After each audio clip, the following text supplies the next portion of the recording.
Hi everybody and welcome to another piano video here on the Merriam Pianos YouTube channel. My name is Stu Harrison, and in today's video we're tackling the 6 most common myths of grand versus upright pianos.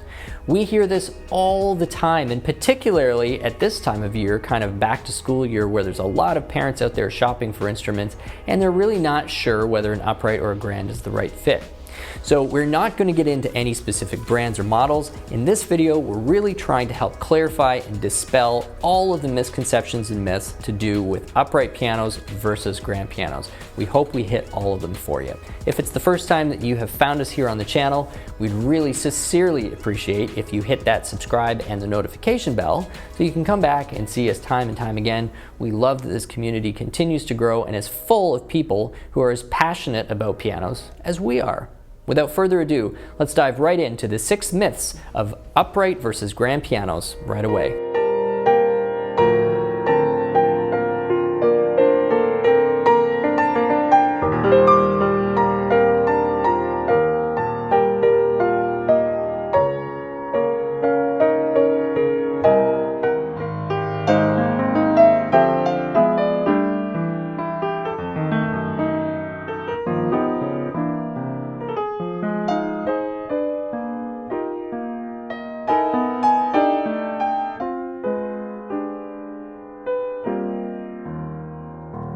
For regular watchers of the channel, you'll know that I have a bit of a soft spot in my heart for a really great upright piano. And so perhaps it's that reason that this topic feels more personal to me, like I'm just out there to defend the upright piano and its virtue in the marketplace.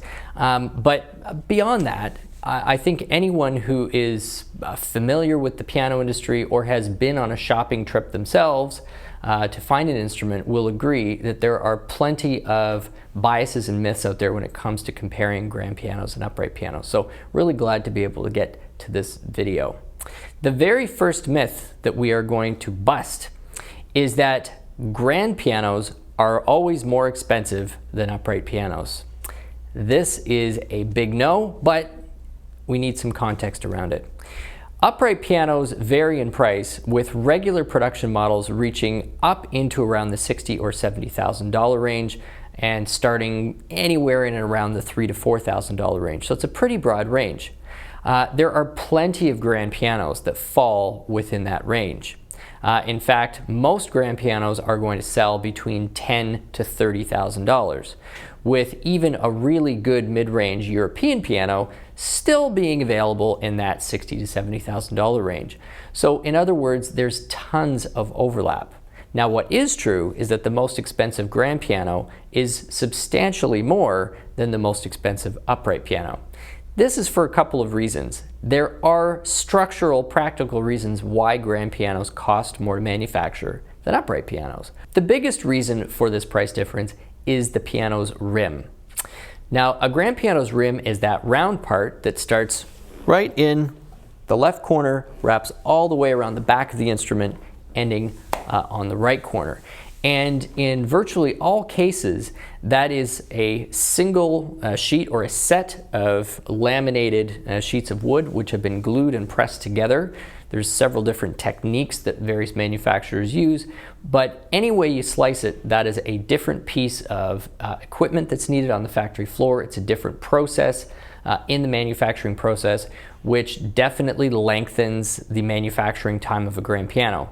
So for many factors, there's some extra materials, but mostly it's extra time that a grand piano needs to manufacture that simply isn't there for an upright piano, and therefore there's extra costs there with the grand.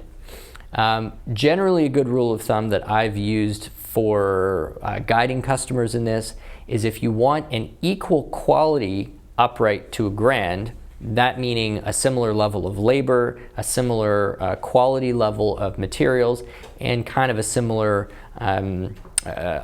dimension of sophistication in its design, then you generally have to double the price in a grand piano to get the same as what you're getting on the upright. So the myth on its face is false, but there certainly is some truth behind where the myth might come from. The most expensive grands are more than the most expensive uprights, and there is no such thing as a grand and an upright costing the same but delivering the same quality. A similarly priced upright to a grand is almost always going to be more thoroughly, more professionally made instrument than a grand of the same price. Myth number 2, grand pianos are louder. Just like our first myth, on its face, this myth is false.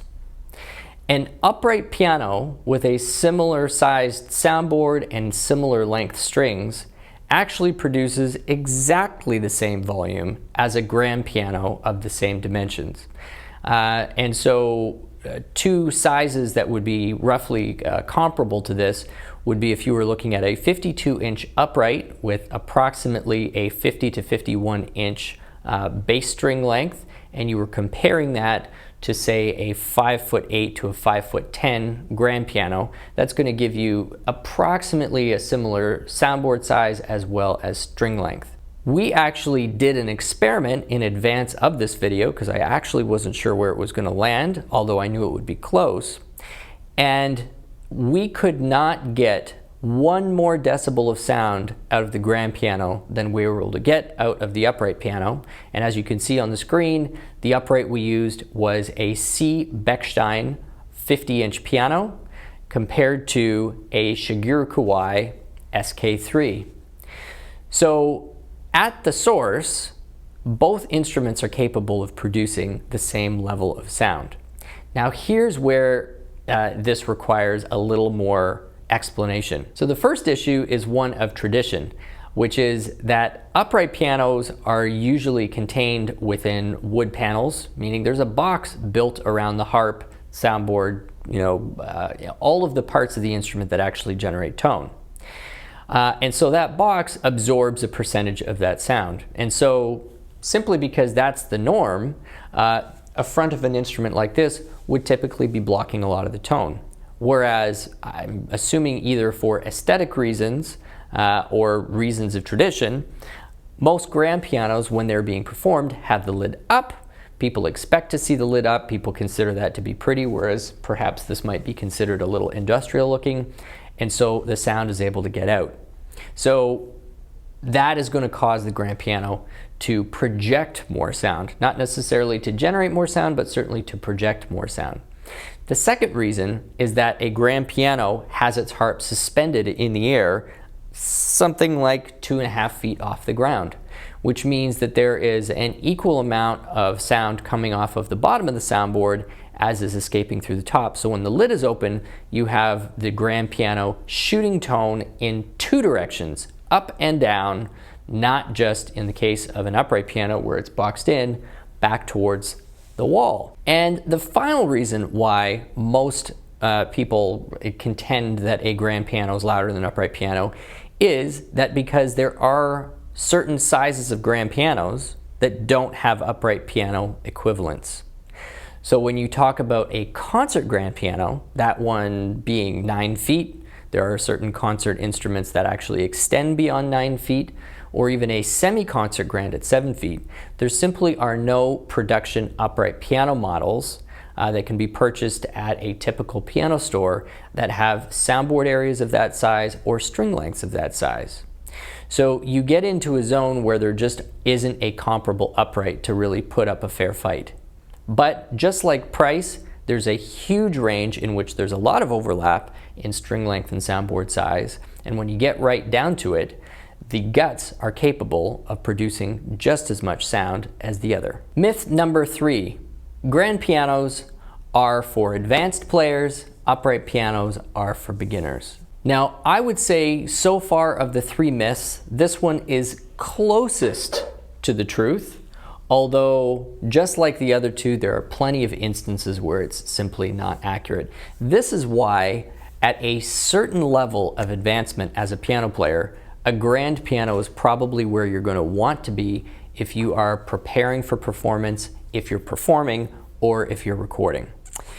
Grand pianos and upright pianos have several physical differences, but one of the most important differences is the action. On a grand piano's action, The hammer returns to its rest position as well as the key almost entirely due to gravity at a low dynamic level, and a combination of gravity and the rebound from the hammer striking the string when we're in an upper velocity or a higher dynamic range. On an upright piano, gravity certainly plays a role, but the hammer is not directly returned to its rest position because of gravity. It uses a piece in the action called a bridle strap, as well as the weight of the key itself to kind of pull the key back. And it's a bit of a clumsy motion. The faster you get, or the louder you get, the more reliable that motion becomes. But in very, very low dynamic ranges, and particularly on larger upright pianos, that control gets a little bit compromised. There are several manufacturers out there who have come up with various solutions to this. The one that most notably comes to mind is Seiler's SMR action, in which magnets were used to help return the hammer to the rest position without exclusively relying on the bridle strap, and that certainly did increase the repetition speed. But those two differences between an upright and a grand means that for advanced players, and specifically I would say classical advanced players, where a lot of the repertoire is going to be nuanced and highly virtuosic, a grand piano is going to give you a level of control and consistency that most uprights simply are not capable of. Now, in that regard, you could certainly say that a concert level piano player should be on a grand piano when they're playing that type of repertoire to achieve the maximum level of control. However, 99.99% of all piano buyers and players simply aren't at that level, which means that for beginners, for hobby players, for contemporary players, and even for people playing up to a conservatory level 9 or 10, depending on what conservatory system you're familiar with, a really good upright piano is going to deliver a great musical experience. Now, the last point that I'll add to this is that the lower the quality of the upright and the less well regulated it is, the less an impact gravity is going to have on the return of that hammer, and the greater the impact of lubrication, overall the fluidity of the mechanism is going to have. And usually the lower the quality of the instrument, the less consistent that is from note to note, or even from season to season, as humidity gets in there and plays with the friction levels within the action. So on a lower cost upright piano, playing advanced repertoire, you are definitely going to get some frustrating moments where the piano is just not going to behave the way you want it to. But if you get into a professional level upright piano, which usually means at this point in time spending in the $8,000 to $10,000 range and up, usually that instrument is going to be capable of the consistency, and either from the factory or at the dealer level, you should be able to get it regulated to a point where you can have a nice consistent return and therefore a nice consistent key repetition for everything up to concert level classical work. Myth number 4, upright pianos have a lighter touch than grand pianos. I hear this on a lot, sometimes from teachers, other times just from people who have had a grand piano, and they will often say, well, an upright's okay to start with, but to really build your muscle, you need to get on a grand piano. It is true that larger grand pianos usually have a slightly heavier touch. The reason for this is larger grand pianos will often have larger hammers because they are striking longer strings, and in order to really draw the maximum dynamic output from that string, you do need a larger hammer to really truly activate it properly. Now, you can accomplish a sense of less weight by letting up the key. However, too much lead in the key creates an inertial force that slows down the repetition of that key. And so usually the best balance of this inertial force not being too overwhelming, having a hammer that's the right weight, and still having a nice sense of fluidity and motion on the key, is to have that key slightly heavier. In order to add the right amount of weight to that hammer, the ratio is anywhere from 5 to 1 to 10 to 1, meaning if you add just 1 gram of weight to the hammer, you're often going to be adding around 5 to 10 grams of pressure to the front of the key. So it's easy to see why just increasing the size of the hammer even slightly can have a really big impact on the feel and the geometry. But for a smaller grand piano, where you do not need to have a hammer that's any larger than what you get on an upright piano, and so we're talking in the ranges that we were before, something in the, say, 5'8", 5'10", and smaller, there's actually no technical reason at all why a manufacturer would choose to have that grand piano have any heavier a feel than an upright piano of a similar size in terms of string length or soundboard size. If there is a difference, there's a very good chance that is because the grand piano has been under-regulated or under-lubricated, and the less expensive a piano, usually the less time it's getting lubricated at a factory. So if you've got a $10,000 upright piano and a $10,000 grand piano, that upright piano is probably going to feel lighter. Remember what we talked about earlier, where if you want a similar quality grand to an upright, you're going to have to about double your price. That upright piano will have received more lubrication and regulation at the factory than the grand, and so for no other reason than it's just under-lubricated or under-regulated, that grand is going to feel heavier, but not for the right reasons. So to sum up, are grand pianos heavier than upright pianos? Well, in some circumstances. When the piano is 6 feet and beyond, I would say yes, you're typically going to find that. If you're under 6 feet, it shouldn't be, and if it is, good chance it's a regulation issue and not some inherent part of the design of the instrument. Moving on to myth number 5. Upright pianos have no bass.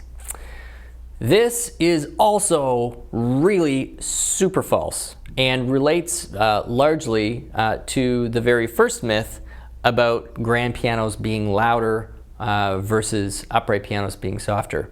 There's a huge overlap in bass string length and soundboard size between uprights and grands. And since the sense of bass tone is largely, not exclusively, but largely a function of the length of the string and sort of whatever copper alloy they have used to wrap the string, as well as the soundboard shaping, there's no reason why you couldn't have a 52-inch upright piano producing about the same bass response as a grand piano, you know, up to about a 6 foot in length, 5'10", 6 foot. Anything beyond that, and it's just a war of string length and soundboard size, because your soundboard size is essentially your speaker, and your string length is what's delivering you the clarity of frequency response. And so the longer the string, the more prominent the fundamental within that bass string is going to be, and the fundamental is your lowest frequency. And so longer strings deliver a higher amplitude of your lowest frequency. That is just how piano strings work. So if you're in that crossover period between 48 to 52 inches, and you're comparing that to, say, 5'3" to 5'8", 5'9" baby grands, you're actually going to have exactly the same kind of bass potential, all other things considered equal. Just like the other categories though, when you get into a 9-foot concert grand or 7-foot concert grand, since there's just no comparison on the upright side, yep, grands have got the uprights beat. Myth number 6, grands have more control than uprights. This is probably the truest myth of all of them.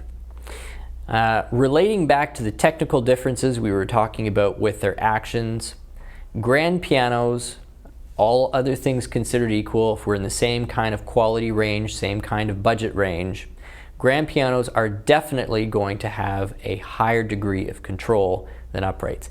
And this comes in two forms. One we've already discussed, which is in your lowest dynamic ranges, you always have gravity assisting the hammer back into its rest position. And so that hammer always returns at about the same pace, and even when the action is a little stiff, gravity and the recoil of the hammer bouncing off the string is still going to overcome a little bit of stiffness in that flange and get back in place with regularity or with consistency. Even when you are dealing in the triple pianissimo range, where there really is less and less counteractive motion or rebound off the string.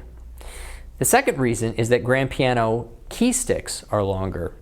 And so even though you can have a fairly long key stick in an upright piano, in your larger grand pianos, the longer key stick means that the section of the key that you actually have access to as a player is going to have a less of a gradient or less of a variant in needed pressure from the back or the front, because proportionally speaking, this becomes a lower and lower percentage of the whole key. And so you can be just as expressive, really on the inside of the key bed as on the out, and that is also going to increase your sense of control. So those are the 6 myths that we hear most often. We constantly answer these questions, and so there's a good chance that you're going to come across them too if you're a player, a hobbyist, or a family on the hunt for an instrument and you're just not quite sure whether an upright or a grand is the right fit. We really hope that this video has helped shed some light on some of those common misconceptions that you're probably going to run into. My name is Stu Harrison. If you enjoyed the video, if you found it helpful, please hit that subscribe button and the notification bell so that every time we come out with a new video, you'll be informed, it'll show up in your feed, and you can come back and enjoy more and more. Thanks so much. Have yourselves a great day.